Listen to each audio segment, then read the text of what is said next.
Andrei Chikatilo, la bestia de Ucrania. Se sirvió de los más débiles de la sociedad. Como todos los asesinos en serie, veía a sus víctimas como gente desechable, gente de la que debía deshacerse como si de basura se tratara. Chikatilo no era ningún solitario, era un hombre de familia, un miembro del Partido Comunista, un abuelo. Tenía un lado oscuro tras su apariencia normal. Para él era un juego. De la misma manera que otros iban a jugar a las cartas, él jugaba a asesinar.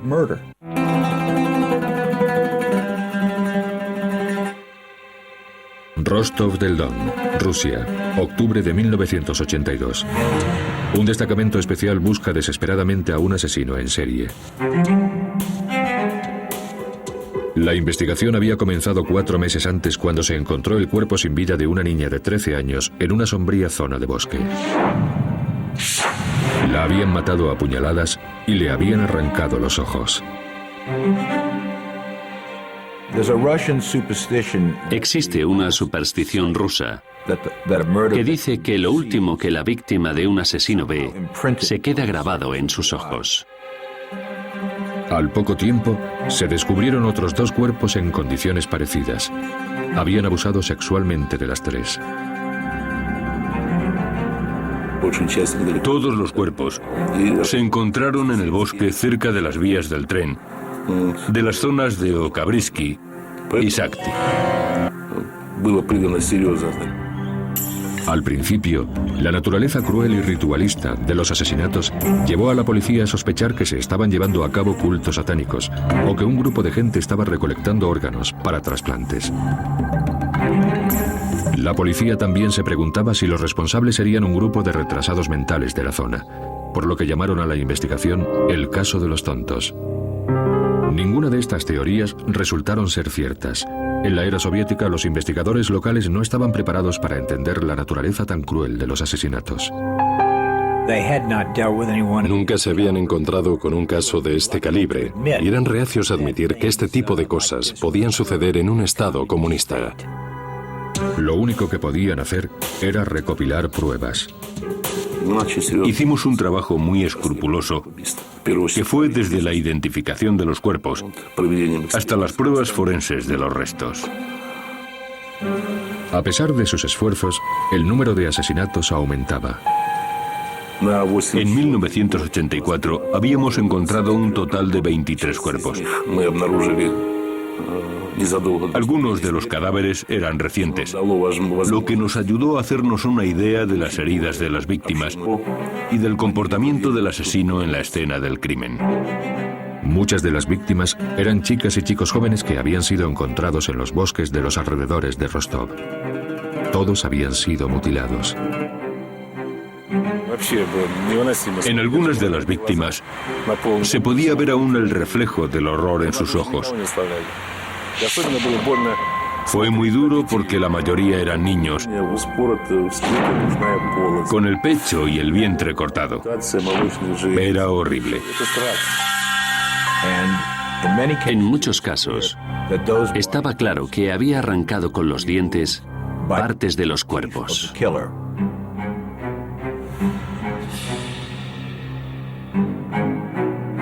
Muchos de estos cadáveres se encontraron cerca de estaciones de trenes y autobuses, lo que indicaba que el asesino era una persona que utilizaba los medios de transporte soviéticos muy a menudo. A pesar de que un asesino en serie andaba suelto, la policía y el Partido Comunista soviéticos controlaron los medios de comunicación y se negaron a difundir información al respecto. Como no había información, se empezaron a extender rumores por la zona. Se hablaba de limusinas negras del gobierno que se llevaban a algunos niños al campo. Pero, a falta de información verdadera, estos niños desaparecían y nadie sabía dónde estaban. Sin sospechosos firmes, la policía de Rostov inició una búsqueda de gran alcance, arrestando a todo tipo de personas susceptibles. Se llevó a cabo una amplia búsqueda para la que desplegaron a docenas de detectives con el fin de encontrar a los sospechosos. Sin embargo, Durante 8 años el asesino permaneció suelto. Al principio, sus víctimas tendían a ser mujeres de dudosa reputación, pero con el tiempo empezó a asesinar a chicos, niños inocentes y cualquiera al que pudiera atraer y matar. Elegía a niños por su estatura, para que fueran más fáciles de manipular. Y también elegía a prostitutas porque eran las que estaban más dispuestas a irse con un extraño. La policía centró su atención en estaciones de transporte. Pusieron a los oficiales de policía más destacados en casi todas las estaciones de trenes y autobuses. Las estaciones más grandes estaban patrulladas por policías con uniforme. Intentábamos jugar con las emociones del asesino para llevarle así a zonas más aisladas. Se destinó a policías secretos a esas zonas aisladas para vigilar. A principios de noviembre, la estrategia dio sus primeros frutos. Un detective de paisano que vigilaba una solitaria estación de tren había visto a un hombre que venía del bosque. El oficial vio una mancha de sangre en su carrillo y lo que parecía ser un corte profundo en su dedo. Según el policía que le observaba, el sospechoso se limpió los zapatos y el abrigo. El policía de paisano le pidió la documentación.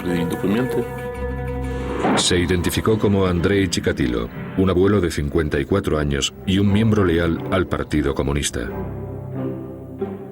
El policía no tenía suficientes motivos para arrestar a Chikatilo. No obstante, dejó constancia por escrito del incidente. 24 horas más tarde, un transeúnte descubrió el cuerpo de una chica en esa misma zona. Ocurrió al día siguiente en que el policía paró a Chikatilo en el andén. El cuerpo tenía las mismas heridas que los otros. Inmediatamente el jefe de policía pidió los archivos de todos los sospechosos en las últimas 24 horas.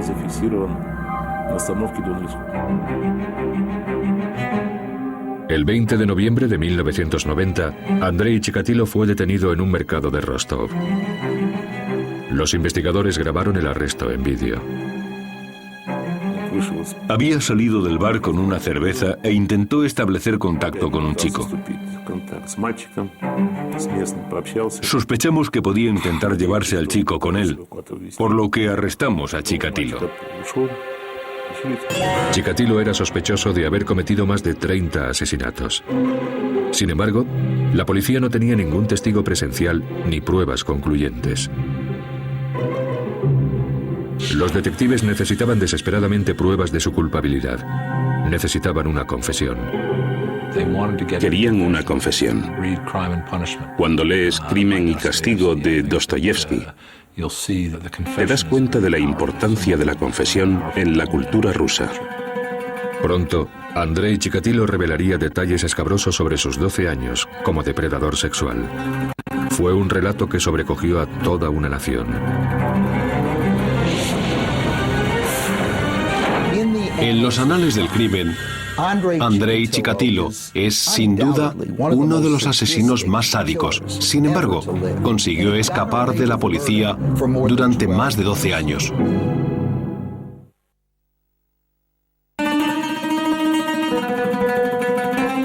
Noviembre de 1990. La policía de Rostov del Don, Rusia, interrogaba al sospechoso de asesinato Andrei Chikatilo. Durante 12 años, un sádico asesino había violado y matado a docenas de mujeres y niños.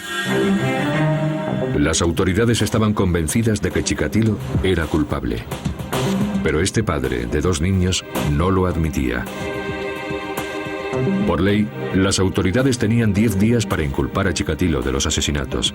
De otra manera, tendrían que ponerlo en libertad.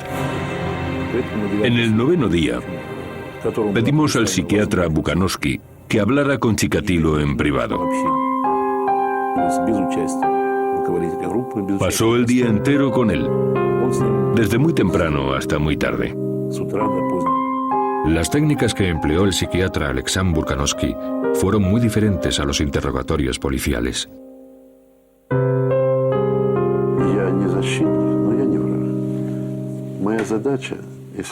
Le expliqué que no era ni su enemigo ni su defensor. En el lenguaje médico no existen las palabras culpable o mal. Yo no era juez, simplemente médico. Chikatilo se abrió con Burkanovsky. Tras varias horas de conversación, empezó a confesar sus crímenes.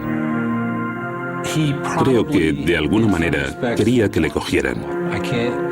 No me puedo creer que alguien que haya hecho ese tipo de cosas durante tantos años y que viva en un infierno que él mismo ha creado, no quiera salir de allí.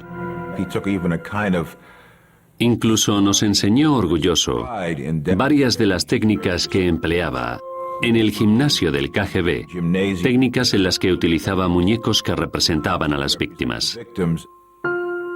Chikatilo no solo admitió los 36 asesinatos de los que la policía tenía constancia, sino que también describió otros 17 que la policía no le había atribuido a él.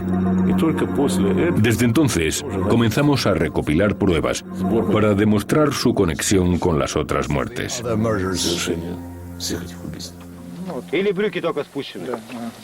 Нет, как, ага, я вот не понял этого. Он в это время одежда у него... Por decirlo de alguna manera, Chikatilo estaba más que dispuesto a enseñarnos cómo desarmaba a sus víctimas, cómo las engañaba, cómo las ataba, cómo les causaba las heridas con el cuchillo e incluso cómo tenía relaciones sexuales con sus víctimas, muertas o casi muertas. Lo que sabemos de los asesinos en serie es que al principio no te cuentan nada, pero después se empiezan a derrumbar y comienzan a contarte picos y cabos de sus crímenes.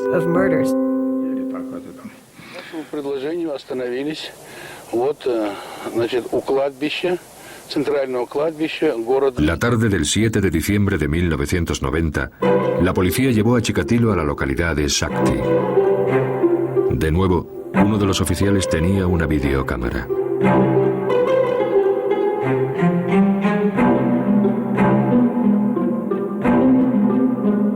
Caminando entre las lápidas de un pequeño cementerio, Chikatilo les llevó hasta una tumba poco profunda y sin nombre.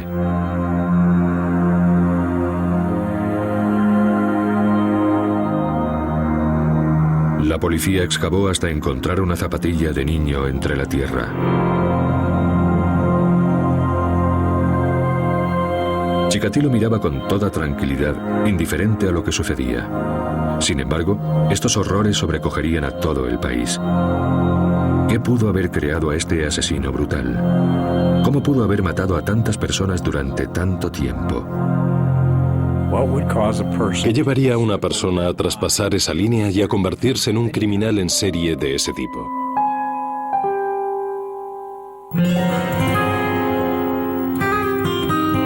Andrei Romanovich Chikatilo había llevado una vida de violencia y degradación humana. Nació en 1936 en la localidad ucraniana de Yablosnoya.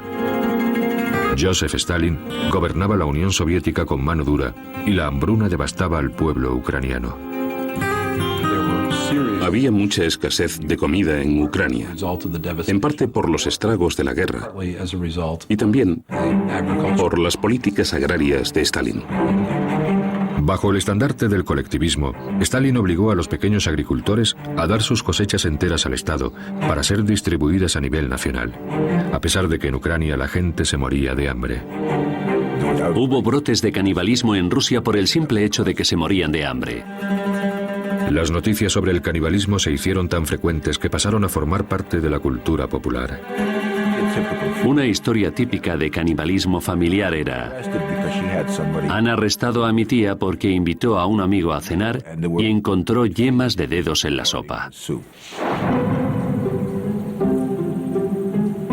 De niño, la madre de Andrei le contaba un macabro cuento sobre algo horrible que ocurrió justo antes de que él naciera.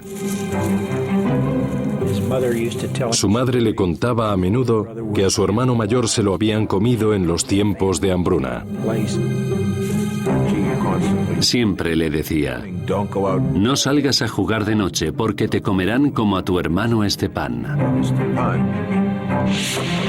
La práctica de canibalismo con su hermano fue imposible de confirmar, pero los psiquiatras especulan con que Chikatilo podría haber sufrido un trauma por otro crimen, una agresión a su madre.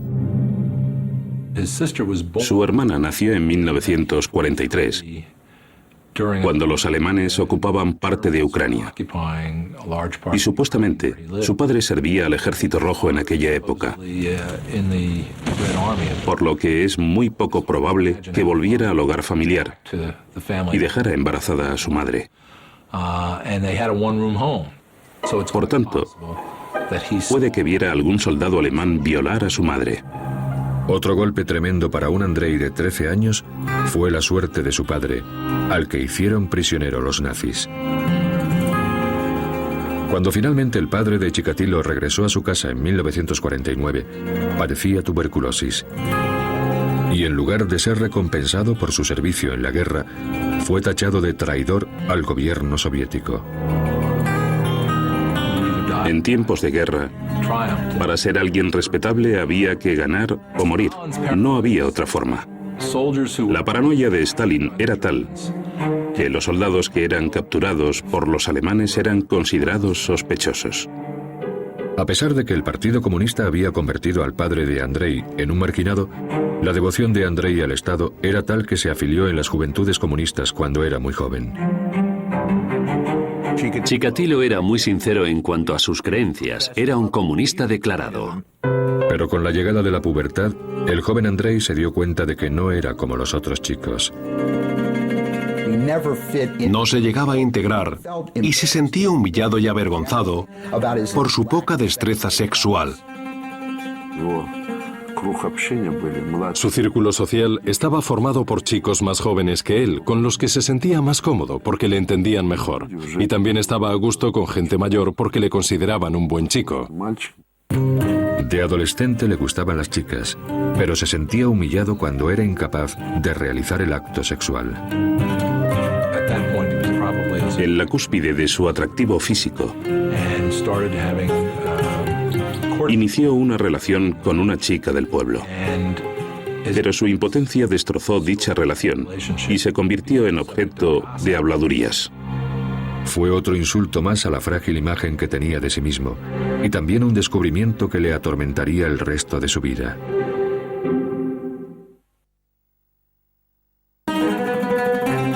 En 1955, Andrei Chikatilo quería escapar de Ucrania y de sus recuerdos de una miserable juventud.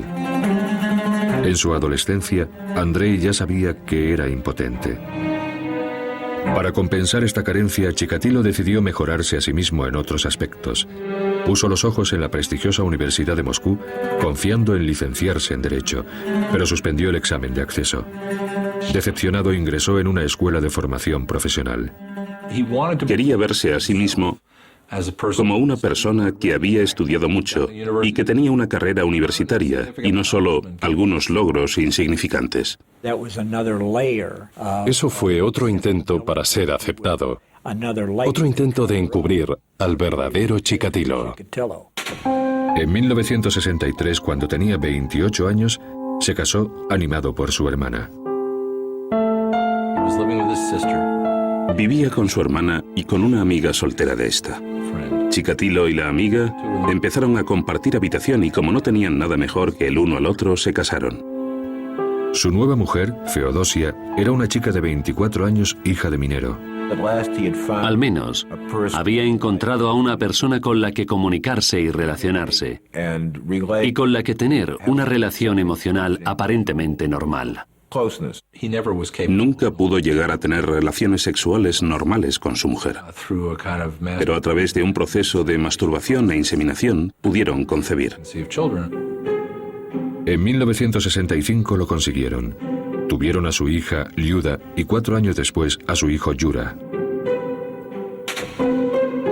Chikatilo encontró trabajo como técnico de comunicaciones, pero continuó con sus estudios hasta licenciarse en marxismo-leninismo, ingeniería y literatura rusa.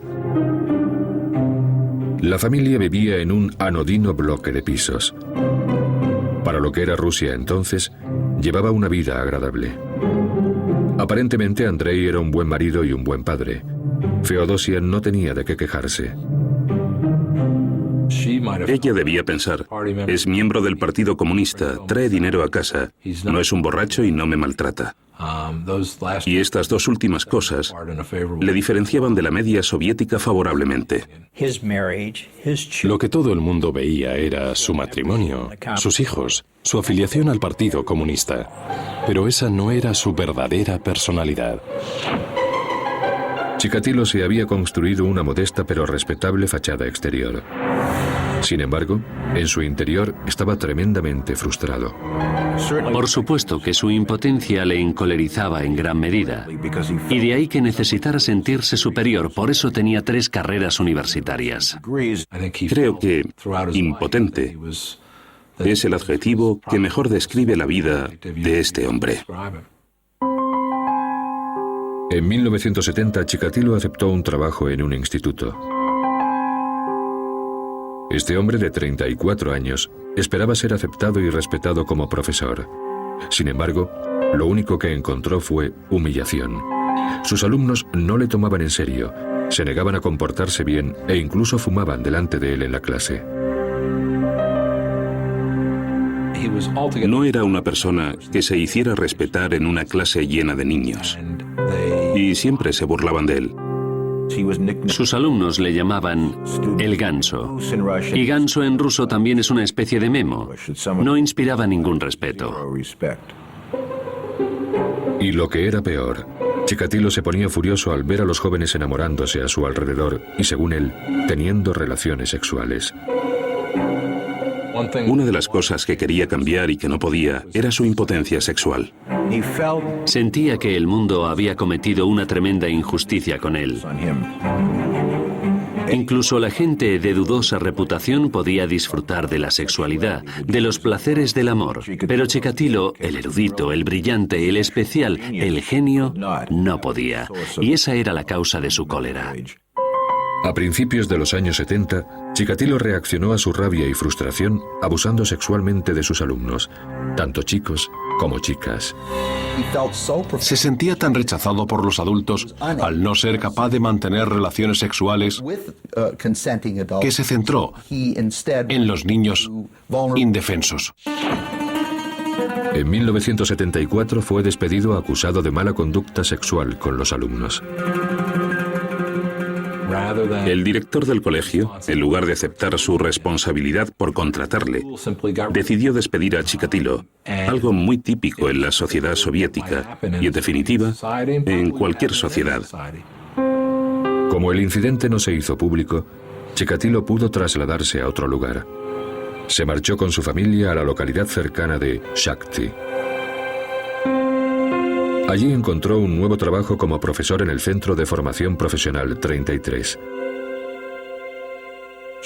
La mujer de Chikatilo sabía que había tenido algunos problemas, molestando a algunos de sus estudiantes, pero prefirió no darle importancia y perdonar a su marido. Pero a espaldas de su mujer e hijos, Andrei Chikatilo estaba construyéndose otra vida. Compró una casa secreta para él solo. Era una casucha en ruinas en los barrios pobres de Mesobol Lane, el lugar perfecto para sus crímenes.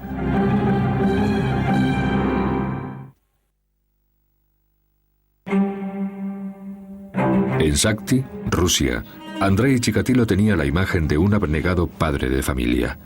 Sin embargo, su fuero interno estaba lleno de deseos oscuros y criminales. En 1978 empezó a llevar a la práctica dichos sentimientos. Primero, se hizo con una casucha en un barrio marginal. En diciembre llevó allí a una niña de 9 años. Su nombre era Yelena Sakhotnova. Sus amigos la llamaban Lena. La había conocido en una parada de autobús y le había ofrecido un chicle, algo que los niños soviéticos ven poco. Y se fue con él a la casa. Se topó con esta niña y descubrió con ella que la violencia en el cuerpo de una menor era algo que le excitaba en gran medida. Cuando comenzó a abusar de ella, se excitó más y quería más contacto sexual con ella.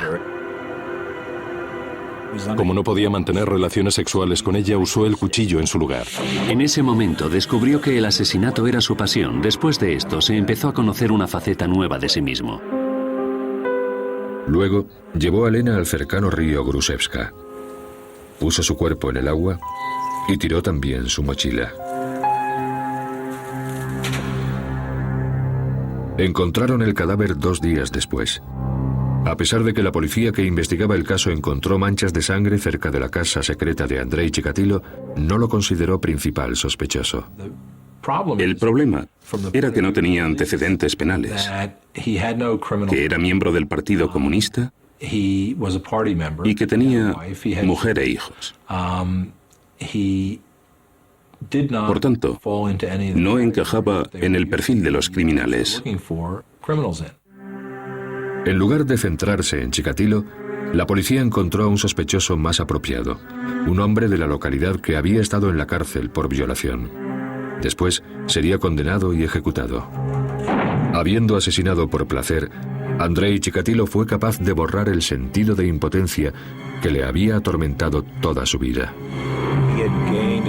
Se dio cuenta de que lo que le excitaba realmente era la impotencia de sus víctimas y, en última instancia, el asesinato. Pero haber estado tan cerca de ser atrapado por la policía había asustado a Chikatilo. Durante los 2 años siguientes se centró en su trabajo, en su mujer e hijos, en la lectura y esperó. Dejó la enseñanza para convertirse en supervisor de suministros o tolkach, un puesto creado por el complejo sistema económico soviético, ya que los contratos casi nunca se cumplían. El trabajo de un tolkach consistía en visitar empresas e intentar que enviaran el cemento, el caucho, el acero o lo que fuera necesario. Para él era normal viajar durante varios días para ir a las empresas de suministros y no tenía ningún tipo de supervisión. No era un trabajo especialmente prestigioso para un hombre con la formación de Chikatilo. Iba en tren a las distintas fábricas, intentando mantener una imagen de ciudadano soviético consciente de sus deberes. Tenía un conflicto interno. No creo que se conformara pensando, soy el mal personificado. Más bien pensaría, mis pensamientos y mis deseos no son saludables, no son buenos.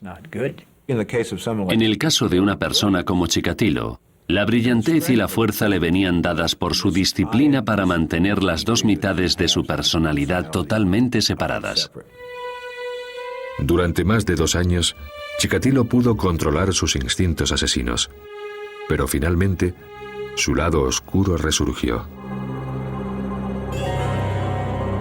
El 3 de septiembre de 1981, al pasar por una biblioteca de Rostov del Don, vio a Larisa Tachenko de 17 años. La convenció para que le acompañara al río Don y después la condujo al bosque. De nuevo, Chikatilo fue incapaz de mantener relaciones sexuales, pero recordó lo que le había satisfecho 2 años antes en su casa secreta de Mesoboy Lane. Intentó violar a la chica, pero fue incapaz, por lo que Chikatilo sacó toda la rabia que tenía dentro de sí. El sexo era el vehículo, pero la necesidad básica era sentir poder sobre sus víctimas. Chikatilo asesinó con más brutalidad que nunca. Apuñaló a su víctima una y otra vez y después la mordió salvajemente. Estaba saldando cuentas. Estaba furioso con la humanidad y sobre todo con las mujeres. Quería vengarse y lo hizo con las personas que más le habían rechazado en su vida, las mujeres. Con su segundo asesinato, la vida normal de Chikatilo se rompió. Como consecuencia de tantos años de frustración, se convirtió en un asesino en serie.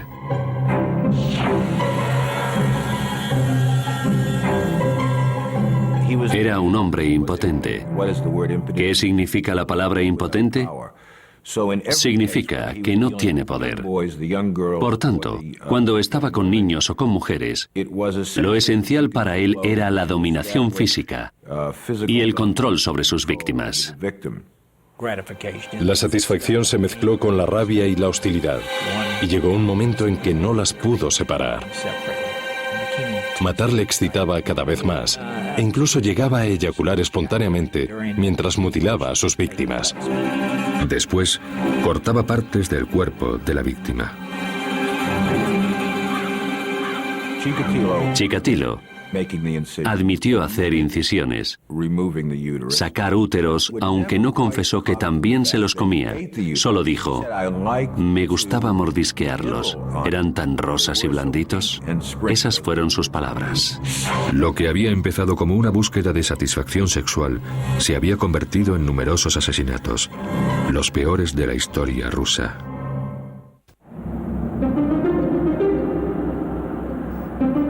En 1984, Rostov del Don, Rusia.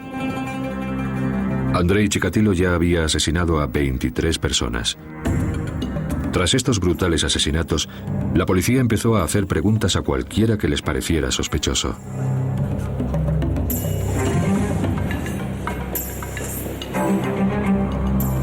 El 13 de septiembre, 2 detectives de Rostov vieron a un hombre de 1,80 m de estatura con una gorra negra de pelo. Estaba intentando entablar conversación con una chica. Decidimos no arrestarle allí mismo, para seguirle y ver qué hacía. Los oficiales seguían a Chikatilo cuando abordaba a las chicas. Pero un día vieron tocando a una prostituta en una solitaria estación de tren. Este acto de lascivia pública fue suficiente para arrestarle. Se identificó como Andrei Chikatilo. Llevaba un pequeño maletín de cuero. Llevaba un maletín con vaselina, cuerdas y cuchillos. Eso para mí es todo un equipo para matar. Tras interrogar a Chikatilo, los investigadores descubrieron que era un abnegado padre de familia y también un miembro leal al Partido Comunista.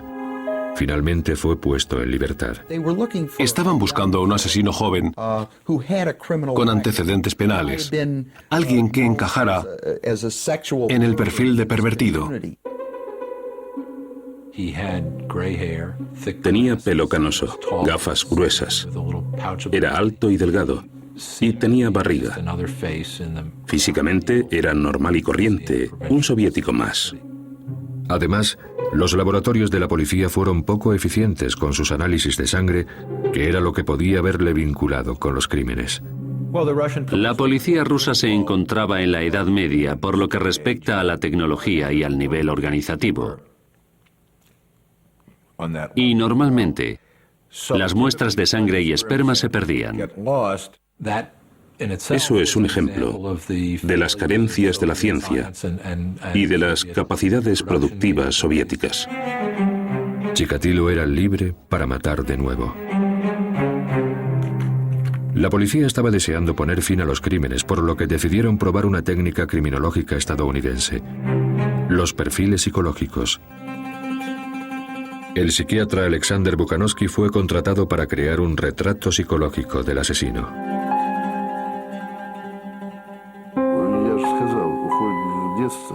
Preparar el perfil criminal me llevó meses de duro trabajo. Tuve acceso a documentación secreta que nunca se había publicado. Analizando estas pruebas, Bukanovsky hizo una intrigante descripción del criminal. Bukanovsky dijo que el homicida era insociable y que era un enfermo, o más bien un pervertido sexual.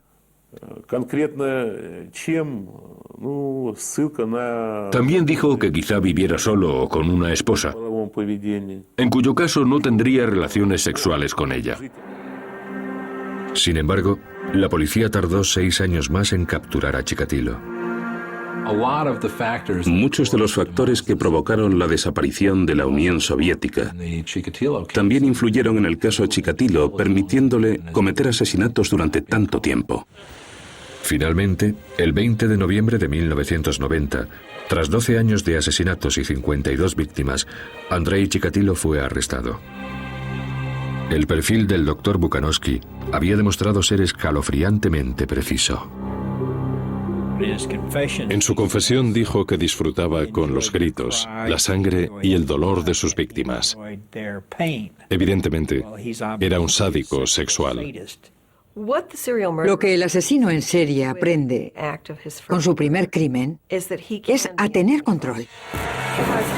Porque hasta ese momento nunca se han sentido verdaderamente a cargo de una situación.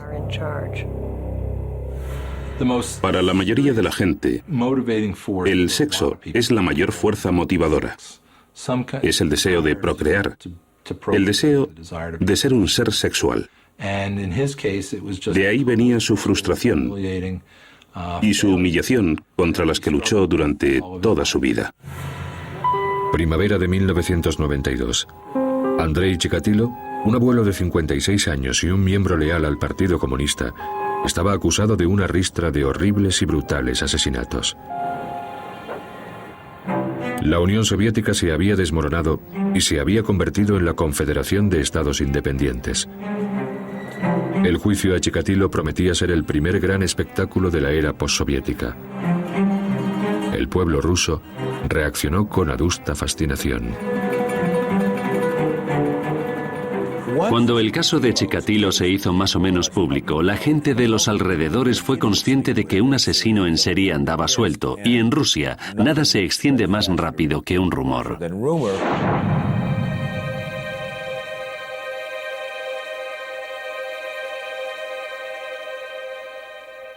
Pronto empezarían a llamar a Chikatilo el carnicero de Rostov.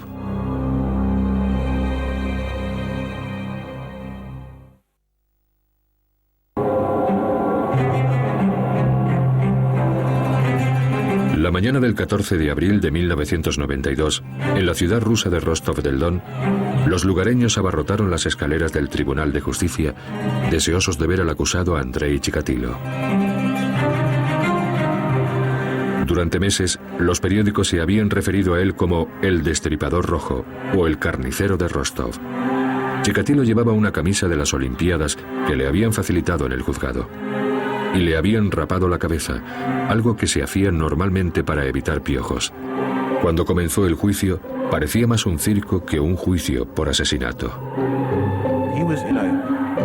Estaba en una jaula de hierro grande para protegerle de los padres de las víctimas. Nunca pudo sentarse en una mesa ni conversar con su abogado de la manera que un ciudadano occidental lo hubiera hecho. Fue una escena curiosa.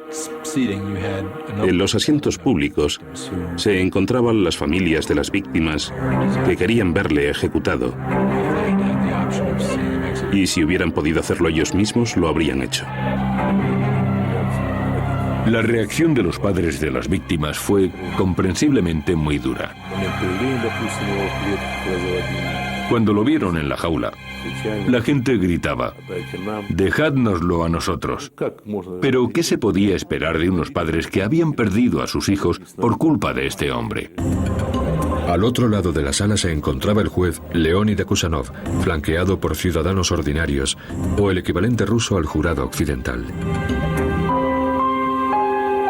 El juez leyó la lista de los cargos. Las pruebas llenaban 222 registros. Las historias que contaban eran horribles. Las edades de las víctimas iban de 8 a 45 años y eran tanto mujeres como hombres.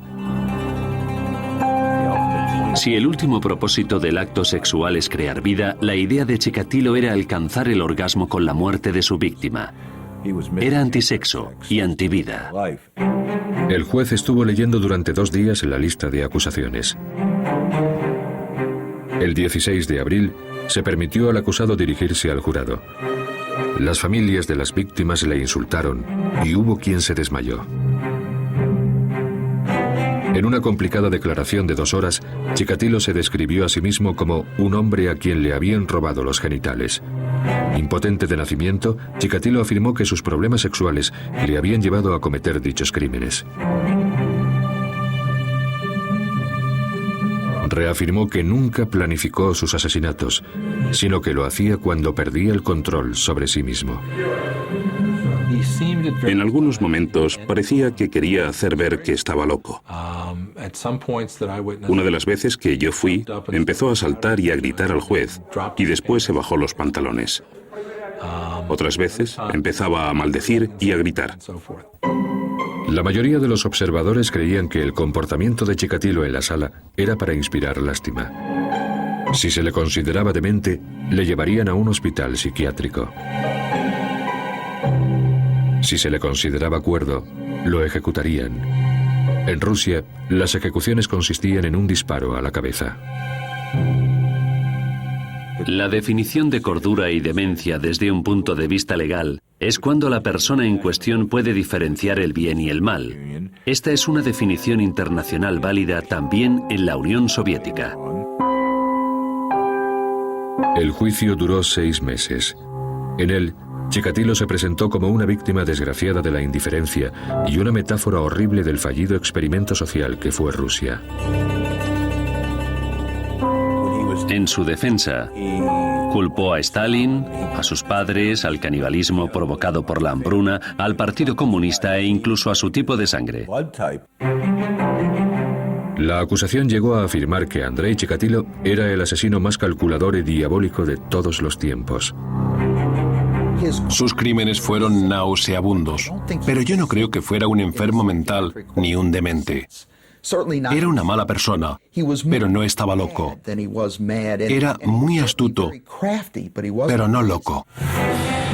El 14 de octubre de 1992 sería el día en que se reconoció a Andrei Chikatilo como un asesino en serie. El juez Leonid Akusanov tardó 2 meses en escribir la sentencia final. Todo el mundo sabía que le iban a condenar. Y todo el mundo conocía la sentencia, pero había mucho interés en seguir todo el proceso.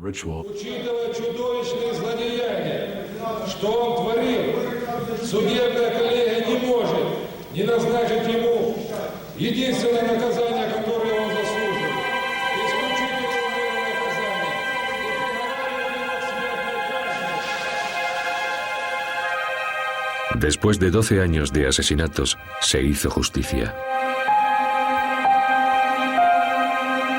El 15 de febrero de 1994, Andrei Chikatilo fue acompañado por los pasillos de la cárcel de Rostov a una celda privada donde lo ejecutaron con un disparo en la cabeza.